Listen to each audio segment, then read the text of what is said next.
반갑습니다. 한국 방문 중에 교회를 잘 지켜주신 것을 감사를 드립니다.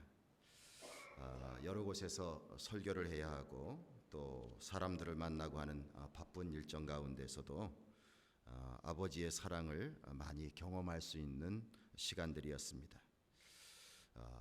저희 아버지 쓰시는 방은 며느리가 차지하게 되고 아버지와 거실에서 제가 함께 자는데 밤 9시만 되면 벌써 이부자리를 깔아놓으십니다. 자다가 시차 때문이기도 하고 또 아버지도 일찍 깨셔서 한 새벽 3시만 되면 잠에서 깨게 되는데 아버지가 먼저 일어나셔서 율무차도 끓여주시고 또 간식도 가져다 주시고 또 어떤 날은 함께 일찍 같이 목욕도 가고 또 도란도란 이야기도 하는 즐거운 시간이 있었습니다. 밤늦게까지 볼일을 보러 나갔던 제가 잘 돌아오기를 기다리는 아버지의 마음을 보면서 아버지에게는 아들이 아무리 나이를 먹어도 아이처럼 생각이 드는구나, 그런 마음으로 부자간의 정을 나누며 시간을 보냈습니다. 너무 사이가 좋다 보니까 아버지 걸리신 감기를 제가 걸려가지고 왔어요. 빨리 잘 회복되리라 생각이 듭니다. 오늘 말씀에 내가 너희를 부끄럽게 하려고 이것을 쓰는 것이 아니라 오직 너희를 내 사랑하는 자녀같이 권하려 하는 것이라. 그리스도 안에서 1만 스승이 있으되 아비는 많지 아니하니 그리스도 예수 안에서 복음으로써 내가 너희를 낳았음이라고 말씀하고 있습니다. 이 말씀에서 느낄 수 있는 바울의 고린도 교인들을 향한 그 마음은 한마디로 아버지의 마음입니다. 고린도 교인들이 바울을 어떻게 생각하든지 바울은 솔직한 자신의 마음을 말하고 있습니다. 여러분, 부모의 마음은 어떤 마음입니까? 여러 가지로 표현할 수 있겠지만 그것은 단연코 사랑의 마음일 것입니다. 자녀가 잘 되기를 기대하는 것도 사랑이고, 자녀를 훈계하는 것도 사랑이고, 자녀를 훈련시키는 것도 사랑이고, 자녀를 위해 희생하는 것도 사랑입니다. 자녀에게 일일이 다 말하지 않아도 그들의 울타리가 되어주고 위험을 막아주고 허물을 가려주는 것이 바로 부모의 사랑일 것입니다. 그러므로 우리들이 어느 곳에서 무엇을 하든지 이런 부모의 마음만 가질 수 있다면, 그 마음 가지고 상대방을 대하게 된다면 우리의 인간관계를 결코 그르치지 않을 수 있을 것입니다. 바울은 이처럼 아버지의 사랑의 마음으로 교인들에게 간절히 권면하고 있습니다. 이런 마음 씀씀이가 왜 중요하겠습니까? 우리가 누구를 권면할 때 상대방을 곤란하게 만들 목적으로나 자신의 의의를 드러내기 위해서 권면하는 경우도 때로는 있습니다. 그러면 거기에는 반드시 부작용이 생겨납니다. 그것은 권면이 아니라 비난이나 비방이 되는 것이죠. 그러면 권면을 듣는 사람은 오히려 더 어긋나려고 하게 되고 그가 속한 공동체에도 후폭풍이 일어나게 됩니다. 그러므로 권면을 하기 전에 우리에게 꼭 필요한 것은 사랑의 마음이 우리 안에 풍성해야 합니다. 진심이 잘 전달되려면 사랑이 필요하다는 것입니다. 여러분들 강아지 기르시는 분들 계시죠? 한국에도 가보니까 어찌나 강아지를 많이 기르는지, 강아지 안고 다니는 사람들도 많고 제가 방문한 집도 강아지를 기르는 집이 많이 있었습니다. 그런데 이 강아지도 자기를 사랑해주는 식구나 귀찮은 식구를 다 구별할 줄 압니다. 하물며 사람이야 오죽 잘 알겠습니까? 사랑의 마음이 우리에게 꼭 필요하다는 것을 우리는 생각해야 할 것입니다. 그런데 사랑의 마음은 저절로 생깁니까? 그렇지 않습니다. 어떻게 하면 풍성한 사랑의 마음이 생길 수 있을까? 이것은 우리가 주님과 긴밀한 관계를 갖게 되면 주님 주시는 주님의 충만한 사랑을 받게 됩니다. 체험하게 됩니다. 그래서 우리의 마음도 어느덧 갈급한 마음에서 변화되어 사랑의 마음으로 풍성해집니다. 우리는 거기에 근거해서 힘을 얻고 넉넉해진 그 사랑을 나누게 됩니다. 16절에서 바울은 너희는 나를 본받는 자가 되라고 말씀하고 있습니다. 쉽지 않은 표현이지만 바울이 이런 표현을 쓸 수 있는 근거가 두 가지가 있습니다. 먼저는 바울과 고린도 교인들 간의 관계는 영적으로 마치 부자지간과 같다, 이렇게 표현해도 좋겠습니다. 바울의 전도를 통해서 고린도 사람들이 그리스도인으로 새로운 인생을 출발했기 때문에 그렇게 말하고 있습니다. 우리도 자라면서 부모님의 모습을 보고 닮지 않습니까? 자신도 모르게 자신이 하는 행동들이 부모와 같은 것을 보면 놀랍지 않을 수가 없습니다. 우리는 그대로 보고 배우게 됩니다. 아버지와 대화하면서 제가 이렇게 말했습니다. 아버지, 저는 누구 가방을 들어주면서 출세하는 짓은 절대로 못하겠어요. 이렇게 얘기를 하니까 아버지 하시는 말씀이 내가 날 닮아서 그렇지 뭐, 이렇게 대답을 해주셔서 같이 웃은 적이 있습니다. 고린도 교인들은 영적인 자녀들이 되어서 바울로부터 믿음을 처음 배우는 관계가 되었습니다. 그렇기에 나를 본받는 자가 되라는 말이 허물이 되지 않는 것입니다. 그 다음 근거는 바울의 신앙적인 결단과 삶의 모습이 다른 사람이 보고 배워도 될 만큼의 충분한 모범이 되고 있기 때문입니다. 고린도전서 4장 6절에 형제들아 내가 너희를 위하여 이 일에 나와 아볼로를 가지고 본을 보였으니 이는 너희로 하여금 기록한 말씀 밖에 넘어가지 말라 한 것을 우리에게서 배워 서로 대적하여 교만한 마음을 먹지 말게 하려 함이라고 쓰여 있습니다. 바울은 주님의 말씀 안에서 생각하고 행동하는 것을 고린도 교인들에게 본을 보이려고 애를 써왔습니다. 주님의 일꾼으로서 헌신하며 그 후에 찾아오는 헌신의 영광을 자신에게 돌리려고 하는 것, 그리고 남을 판단하려고 하는 유혹이 찾아왔지만 주님이 주시는 말씀의 테두리 안에서 그는 생각하고 행동하여 이런 유혹을 잘 극복해 왔습니다. 그래서 바울의 고백 가운데 나의 나된 것은 오직 주의 은혜라, 이렇게 고백하고 있습니다. 내게는 그리스도의 십자가 외에는 결코 자랑할 것이 없나니, 이렇게 고백하고 있습니다. 이 고백은 그저 입술의 고백으로 그치는 것이 아니라 그의 삶을 그렇게 살아가도록 애를 써왔다는 것입니다.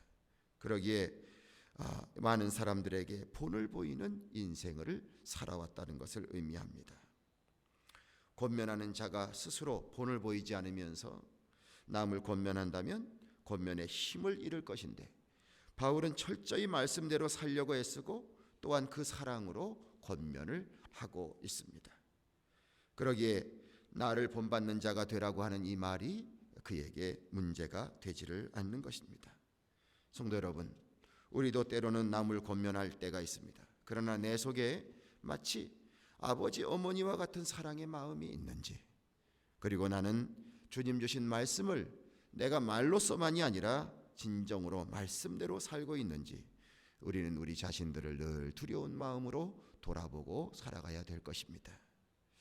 17절의 말씀을 보면 이를 인하여 내가 주 안에서 내 사랑하고 신실한 아들 디모데를 너희에게 보내었노니 저가 너희로 하여금 그리스도 예수 안에서 나의 행사 곧 내가 각처 각 교회에서 가르치는 것을 생각나게 하리라 하고 말씀하고 있습니다. 바울은 디모데를 아들이라고 말하고 있습니다. 그런데 디모데는 진짜 아들이 아니에요. 진짜 혈육이 아니라 믿음 안에서 길러낸 동역자인데 아들이라고 말하고 있습니다. 바울은 고린도 교인들이 바울을 본받아 믿음 안에서 굳게 서고 말씀 안에서 잘 살아가도록 그들을 도울 협력자 디모데를 보내겠다고 말씀하고 있습니다. 지금 바울이 갈 수 있는 형편이 아닌 것입니다. 그 디모데가 고린도 교인들을 만나게 되면 바울이 고린도 교인들에게 교훈했었던 많은 말씀을 생각나게 할 것이라고 말하고 있습니다. 즉 우리가 아들에게서 아버지의 모습을 보게 되는 거죠. 아들을 보면서 아버지를 아는 사람들은 아버지의 모습을 떠올리는 것처럼 디모데를 바라다 볼 때에 그 디모데가 바울을 닮고 있기 때문에 곧 바울이 했던 말을 많이 기억하게 될 것이라, 이렇게 말씀하고 있습니다. 한국에서 짬을 내서 오늘 설교 준비를 좀 이렇게 하면서 제가 식탁에 앉아서 거실 바닥에 앉아 계신 아버지께 질문을 했습니다. 아버지, 우리 겉모습 말고 저는 아버지와 어떤 모습이 닮았습니까? 이렇게 질문을 했어요. 그랬더니 아버지 하신 말씀이 설교하는 모습이 닮았지? 이렇게 대답을 해주셔요. 제 친구 신정규 목사가 있는데 그 신정규 목사도 저에게 하는 말이, 야, 너 설교하는 모습이 니네 아버지하고 똑같다, 그런 얘기를 해준 적이 있습니다. 결코 나쁜 표현이 아니고 마음 한편으로는 좋습니다. 왜냐하면 아들이 아버지 닮아야지 누구 닮겠습니까? 그런 면에서 좋은 마음을 가졌습니다. 여러분들, 부자지간은 이렇게 닮습니다. 예수님께서 질문하는 제자들에게 예수님을 보니 곧 하나님을 본 것이다라고 말씀해주고 있습니다. 이렇듯 디모데는 바울로부터 제대로 본을 받았습니다. 그렇기 때문에 다른 말을 전하는 것이 아니라 바울을 통해서 이 고린도 교인들에게 들려주고자 하는 그 복음을 있는 그대로 전달하는 자가 된다는 것이에요. 바울은 디모데가 그 역할을 할 수 있는 사람이라고 믿었습니다. 그래서 디모데를 세우는 데 주저함이 없었고 디모데를 신실하다고 인정하고 있습니다. 성도 여러분, 우리는 누굽니까? 믿음 안에서 우리는 깨닫게 됩니다. 우리는 하나님의 자녀요, 그리스도의 제자요, 세상의 빛과 소금이 되어야 될 사람들입니다.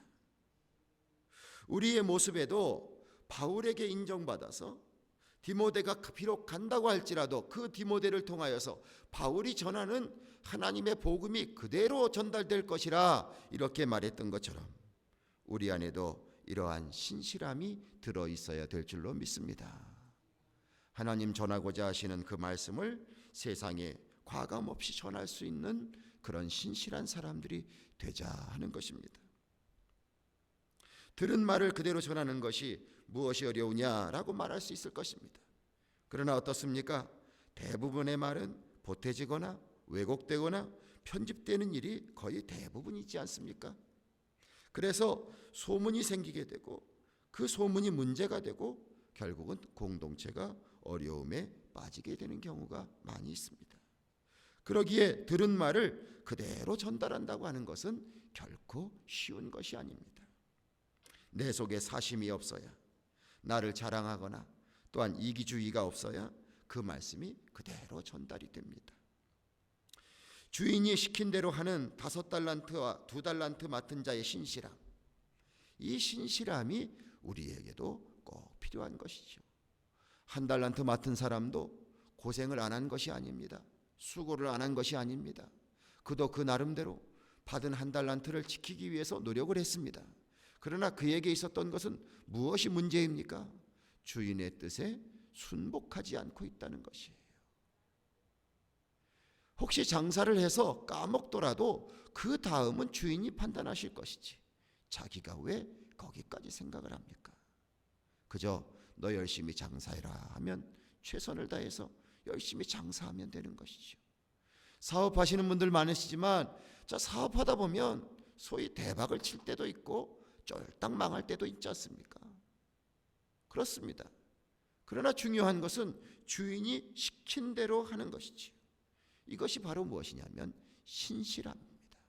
신실함. 저 사람이 할채 능력이 있다 없다 이것을 시키지 말아야 될까 시켜야 될까 그것을 판단하는 것은 주인의 몫인 것입니다. 성도 여러분, 우리는 주님의 신실한 아들, 딸들이 되시기를 주님의 이름으로 축원을 드립니다.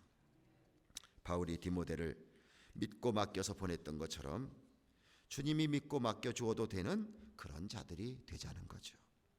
내 안에서 주님을 나의 주님으로 고백하는 성령님의 역사가 있게 될 때에 우리가 비로소 그런 신실한 사람이 될 줄로 믿습니다.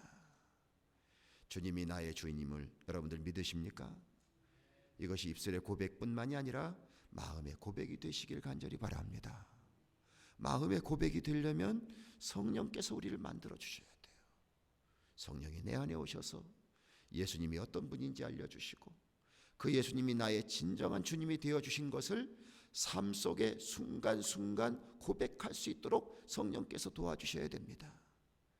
100만 원을 가지고 어떻게 할 일에 예수님이 나의 주인이 되어주시지만 1억 원을 가지고 주님께서 나의 주인이 되어주실까? 그 순간에는 안 되는 경우도 많잖아요. 성령께서 나의 마음을 지켜주셔서 내가 진정으로 그렇게 신실하게 고백되어지는 역사가 성령님 안에서 있어야 될 줄로 믿습니다. 우리 모두 성령 충만을 통해서 우리의 마음이 주님을 향하게 되고 주님이 나의 진정한 주인됨을 고백해서 그 고백함을 통하여 늘 신실한 모습으로 살아갈 수 있는 우리 모두가 되기를 축원을 드립니다.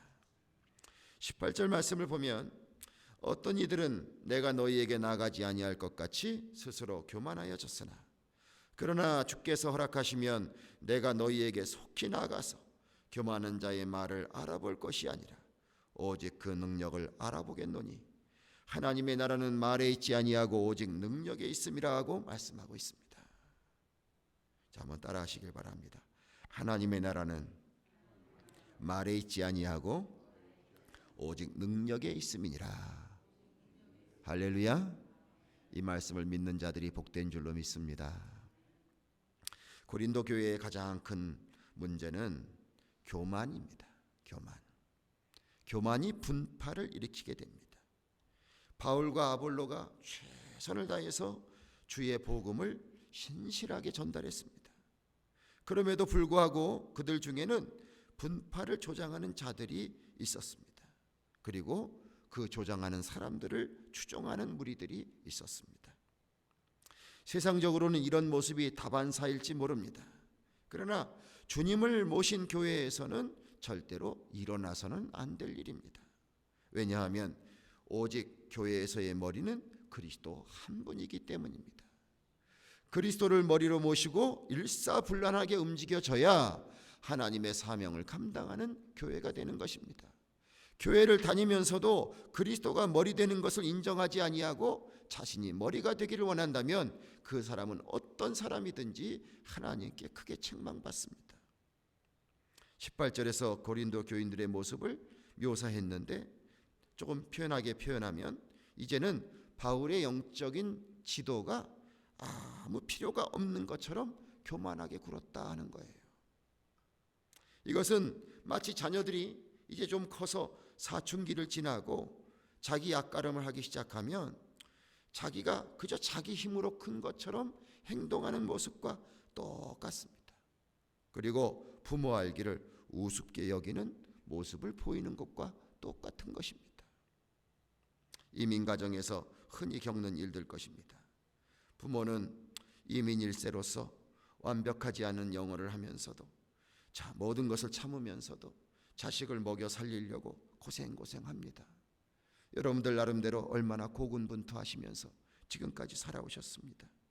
그러다 보니까 자식은 학교 보내고 빠지지 않게 하고 그렇게 했지만 우리 자신들은 제대로 영어도 체계적으로 배워볼 수 있는 기회도 놓쳐버리고 그렇게 살았습니다. 그 덕에 다 학교를 다니고 이제 버젓이 큰 자식들이 언제부턴가 엄마, 아빠, 영어 발음이 그게 뭐예요? 부끄러워합니다. 심지어는 부모의 생김새를 가지고 부끄러워합니다. 어떤 때는 생일상은 차려주는 것을 받고 싶은데 생일상 차려주고 친구들 올 때는 부모님 보고 사라지래요. 눈치 있는 부모님은 알아서 미리 사라져요.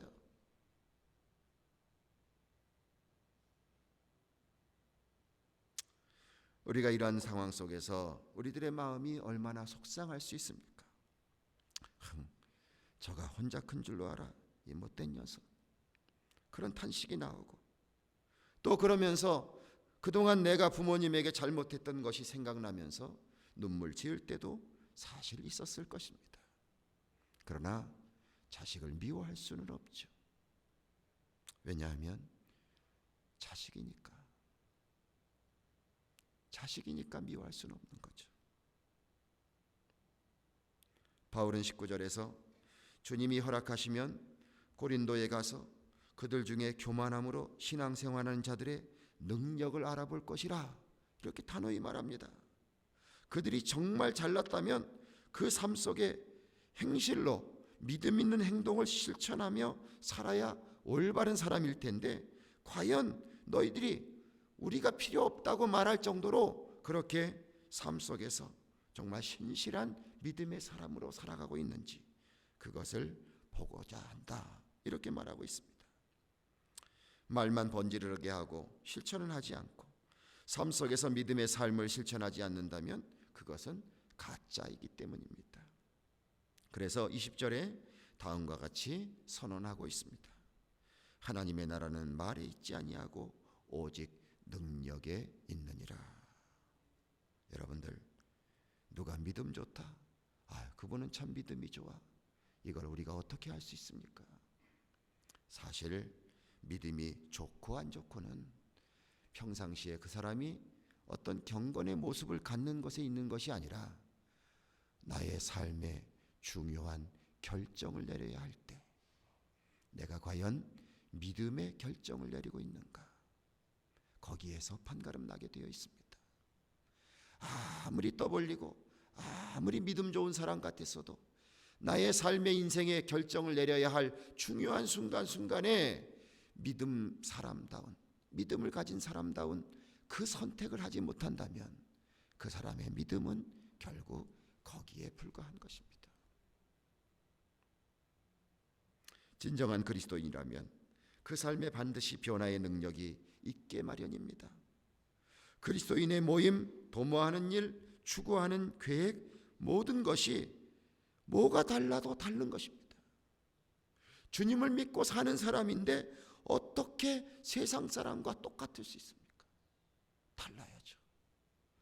다른 변화가 내가 알던 모르던 나의 인생에 찾아오게 되어 있습니다. 내가 신앙생활하면서 나의 삶의 모습이 더 아름다운 모습으로 변화되어야 그것이 진정한 그리스도인입니다. 때로는 미말의 자리에 차지하게 되고 천사들과 사람들에게 구경거리가 되고 세상의 더러운 것과 만물의 찢기같이 되는 것일지라도 하나님 앞에서 교만하지 아니하고 겸손한 사람이 되어서 자신의 뜻과 욕심을 포기하고 하나님이 있게 하신 그 자리에서 주님의 사랑을, 그 사랑의 모습을 보이기 위해서 부단히 애를 쓰면서 사는 사람, 이것이 진정한 성숙한 그리스도인의 모습일 줄로 믿습니다. 창끝이라고 하는 영화가 있습니다. 실화를 다룬 영화인데요, 1956년에 위튼대를 수석으로 졸업한 짐 엘리엇이라는 청년과 이 젊은 사람과 또 4명의 젊은 사람들이 에콰도르로 선교 여행을 갔습니다. 아우카족에게 전도하러 갔는데 열심히 전도하다가 창에 찔려서 다 죽었어요. 선교하러 가서 뭐 나쁜 일 하겠습니까? 좋은 일만 하는 거죠. 좋은 말씀 전하고 좋은 일만 하는 건데 이 아쿠아족이 보여준 그 태도는 무엇이냐면 이 귀한 사람들을 다 창으로 찔러 죽였어요. 이 소식을 듣은 미국의 언론은 어떻게 표현을 했냐면 What a waste! What a waste! 이런 표현을 꺼내놨어요. 이 무슨 낭비인가? 이런 엘리트들이 헛되이 죽는 것에 대해서 몹시 안타까워하는 세상적인 관점을 내놓았습니다. 그러나 그 사건이 지난 후에 1년쯤 지났을 때에 짐의 아내 엘리자베스 엘리엇 그리고 다른 여인들이 그곳을 다시 찾아가게 됩니다. 자신의 남편들이 죽은 그 현장에 다시 찾아가서 그곳에서 5년 동안 사랑으로 그들을 섬기게 됩니다. 그 부족들, 그들의 관점으로는 도저히 이해할 수 없는 상황이 벌어진 거예요. 이 아우카족 안에서는 서로 죽이고 원수 갚는 일을 대물림하면서 그들이 살아왔어요. 그런데 그런 사람들이 바라다 볼 때 자기가 죽인 남편들을 다 죽였는데 어떻게 그 아내들이 자기들 사는 곳에 와서 또 좋은 일을 하겠다고 그렇게 세월을 보냅니까? 그랬을 때 이 여인들이 그들에게 한 말은 바로 이것입니다. 우리는 당신들이 죽인 사람들의 아내입니다. 우리의 남편들이 당신들에게 전해주기를 원했던 하나님의 당신들을 향한 사랑, 하나님의 당신들을 향한 사랑, 그것 때문에 우리가 이곳에 왔습니다. 그러면서 그들에게 귀한 주님의 복음을 전해주고 사랑으로 섬기는 일들을 5년 동안 지속했습니다. 훗날에 놀라운 일이 벌어졌습니다. 이 백인들을 살해하는데 가담한 원주민 5명 중에 4명이 철저히 회개하고 예수님을 영접하고 나중에 목사님이 되셨습니다. 그리고 1명은 전도자가 됐고요. 그들의 이 헌신을 통해서 이 아우카족은 예수님을 온전히 영접하는 부족이 되었습니다. 짐 엘리엇이 그가 쓴 일기장에 이런 글을 남겨놨습니다. 영원한 것을 위해서 영원하지 않은 것을 버리는 사람을 어리석다고 말하지 마십시오. 주님의 사랑을 경험하고 그 사랑을 나누기 위해 살아온 그들의 삶이 바로 세상이 모르는 진리의 길, 그리고 그리스도 십자가의 길이지 않겠습니까? 이 모습이 하나님의 나라의 능력입니다. 하나님은 여러분들과 저를 통하여서 이 하나님의 나라의 신비와 이 능력이 세상에 전달되길 바라고 계시고 있습니다.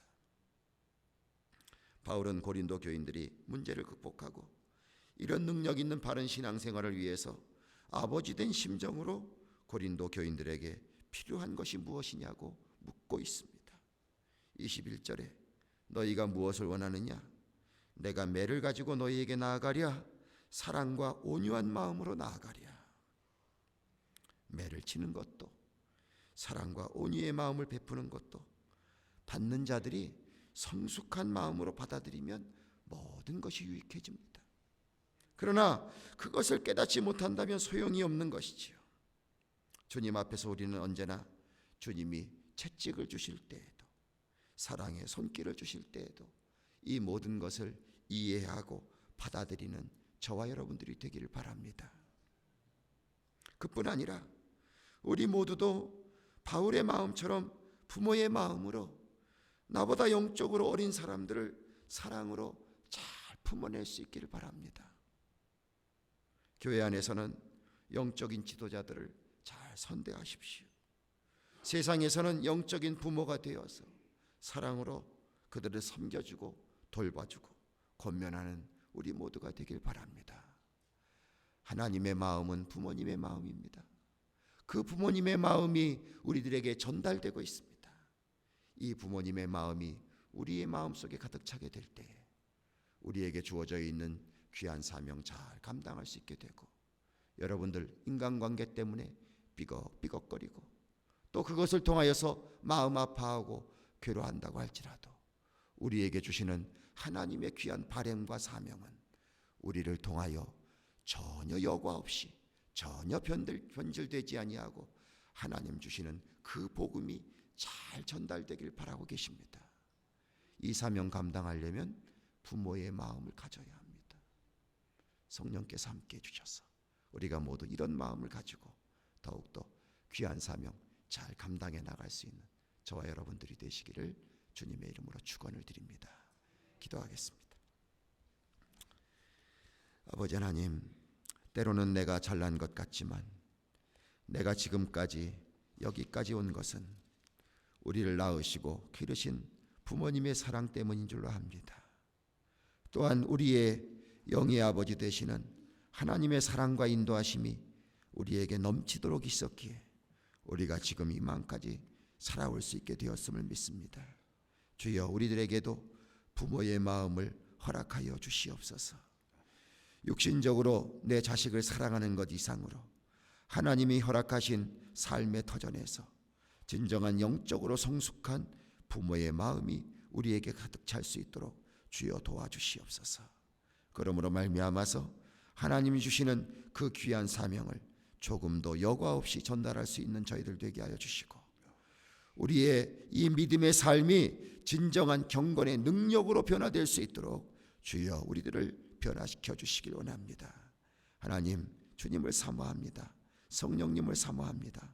저희들 지켜주셔서 진정으로 풍성한 부모의 마음으로 더욱더 아름다운 가정도 이루고 더욱더 아름다운 교회도 이루고 더욱더 아름다운 우리의 사회도 이루어 나갈 수 있는 우리 모두가 될 수 있도록 주여 지켜주시고 축복하여 주시옵소서.